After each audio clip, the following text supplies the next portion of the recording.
దేవునికి స్తోత్రం. హల్లెలూయా. ఒక సంవత్సరం ప్రణాళికతో అనుదిన బైబిల్ పఠనం. ఈరోజు జూలై 10, 2025.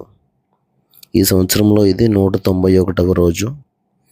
ఈ రోజు కొరకు ఏర్పాటు చేయబడిన బైబిల్ వాక్య భాగాలు పాత నిబంధన కీర్తనల గ్రంథము 1, 2, 3 అధ్యాయాలు మరియు కొత్త నిబంధన అపోస్తలుల కార్యములు 16వ అధ్యాయము 1వ వచనము నుండి 15వ వచనం వరకు. మొదటిగా కీర్తనలు 1వ అధ్యాయము. దుష్టుల ఆలోచన చొప్పున నడవక, పాపుల మార్గమును నిలవక, అపహాసకులు కూర్చుండు చోటను కూర్చుండక, యెహోవా ధర్మశాస్త్రమునందు ఆనందించుచు దివారాత్రము దానిని ధ్యానించువాడు ధన్యుడు. అతడు నీటి కాలువల యోరను నాటబడినదై ఆకు వాడక తన కాలమందు ఫలమిచ్చు చెట్టు వలె నుండును. అతడు చేయనిదంతయు సఫలమగును. దుష్టులు అలాగున నుండక గాలి చెదరగొట్టు పొట్టు వలె నుందురు. కాబట్టి న్యాయ విమర్శలో దుష్టులను, నీతిమంతుల సభలో పాపులను నిలువరు. నీతిమంతుల మార్గం యెహోవాకు తెలియను, దుష్టుల మార్గం నాశనమునకు నడుపును. 2వ కీర్తన. అన్యజనులు ఏల గల్లత్తు చేయుచున్నారు, జనములు ఏల వ్యర్థమైన దానిని తలంచుచున్నవి. మనము వారి కట్లు తెంపుదము రండి, వారి పాశములను మన యొద్ద నుండి పారవేయుదము రండి అని చెప్పుకొనుచు భూరాజులు యెహోవాకును ఆయన అభిషిక్తునికి విరోధముగా నిలవబడుచున్నారు. ఏలికలు ఏకీభవించి ఆలోచన చేయుచున్నారు. ఆకాశమందు ఆసీనుడగు వాడు నవ్వుచున్నాడు. ప్రభువు వారిని చూచి అపహసించుచున్నాడు. ఆయన ఉగ్రుడై వారితో పలుకును, ప్రచండ కోపము చేత వారిని తల్లడింపజేయను. నేను నా పరిశుద్ధ పర్వతమైన సియోను మీద నా రాజును ఆసీనునిగా చేసి ఉన్నాను. కట్టడను నేను వివరించదను. యెహోవా నాకిలాగు సెలవిచ్చాను, నీవు నా కుమారుడవు, నేడు నిన్ను కనియున్నాను.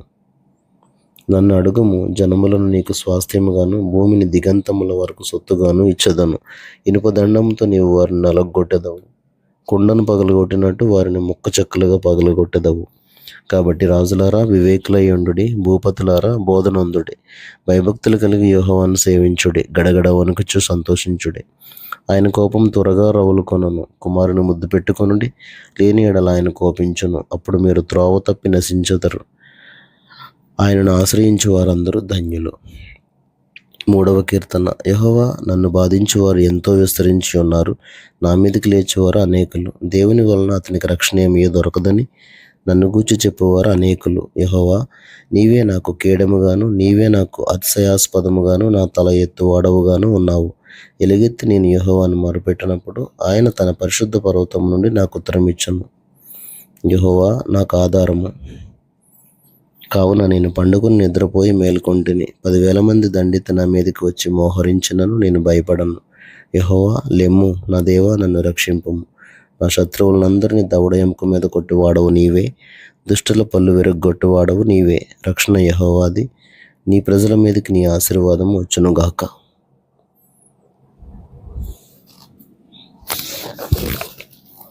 క్రొత్త నిబంధన అపోస్తలుల కార్యములు 15వ అధ్యాయము. క్రొత్త నిబంధన అపోస్తలుల కార్యములు 16వ అధ్యాయము 1వ వచనం నుంచి 15వ వచనం వరకు. పౌలు దెర్బేకును లుస్త్రకును వచ్చాను. అక్కడ తిమోతి అని ఒక శిష్యుడు ఉండాను. అతడు విశ్వసించిన యొక్క యూదురాలి కుమారుడు. అతని తండ్రి గ్రీస్ దేశస్థుడు. అతడు లుస్త్రలోను ఈకొనియాలోను ఉన్న సహోదరుల వలన మంచి పేరు పొందినవాడు. అతడు తనతో కూడా బయలుదేరి రావాలని పౌలు కోరి, అతని తండ్రి గ్రీసు దేశస్థుడని ఆ ప్రదేశంలోని యూదులకు అందరికీ తెలియను గనుక వారిని బట్టి అతను తీసుకుని సున్నతి చేయించాను.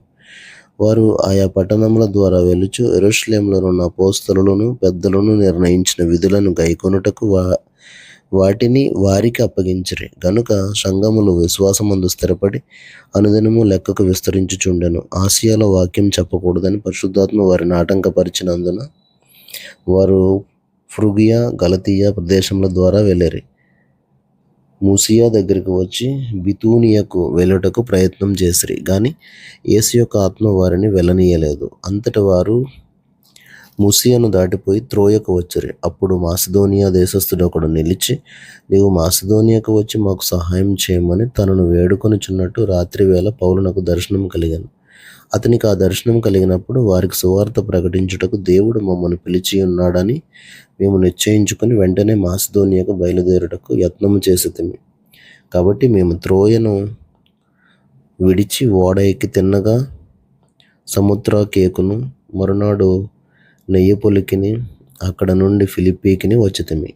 మాసిదోనియా దేశంలో ఆ ప్రాంతమునకు అది ముఖ్య పట్టణమును రోమీయుల ప్రవాస స్థానమునై ఉన్నది. మేము కొన్ని దినములు ఆ పట్టణంలో ఉంటిమి. విశ్రాంతి దినమున గవిని దాటి నదీ తీరమున ప్రార్థన జరుగును అనుకుని అక్కడికి వచ్చి కూర్చుండి కూడి వచ్చిన స్త్రీలతో మాట్లాడుచుంటిమి. అప్పుడు లూదియాయును దైవభక్తి గల ఒక స్త్రీ వినిచుండెను. ఆమె ఊదారంగు పొడిని అమ్ము తుయితైరా పట్టణస్థురాలు. ప్రభు ఆమె హృదయం తెరచెను గనుక పౌలు చెప్పిన మాటల యందు లక్ష్యముంచెను.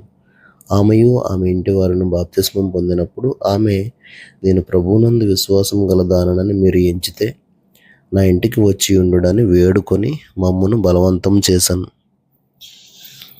దేవుడు తన పరిశుద్ధ వాక్యమును మన వెనికిడిలో దీవించునుగాక. ఆమేన్.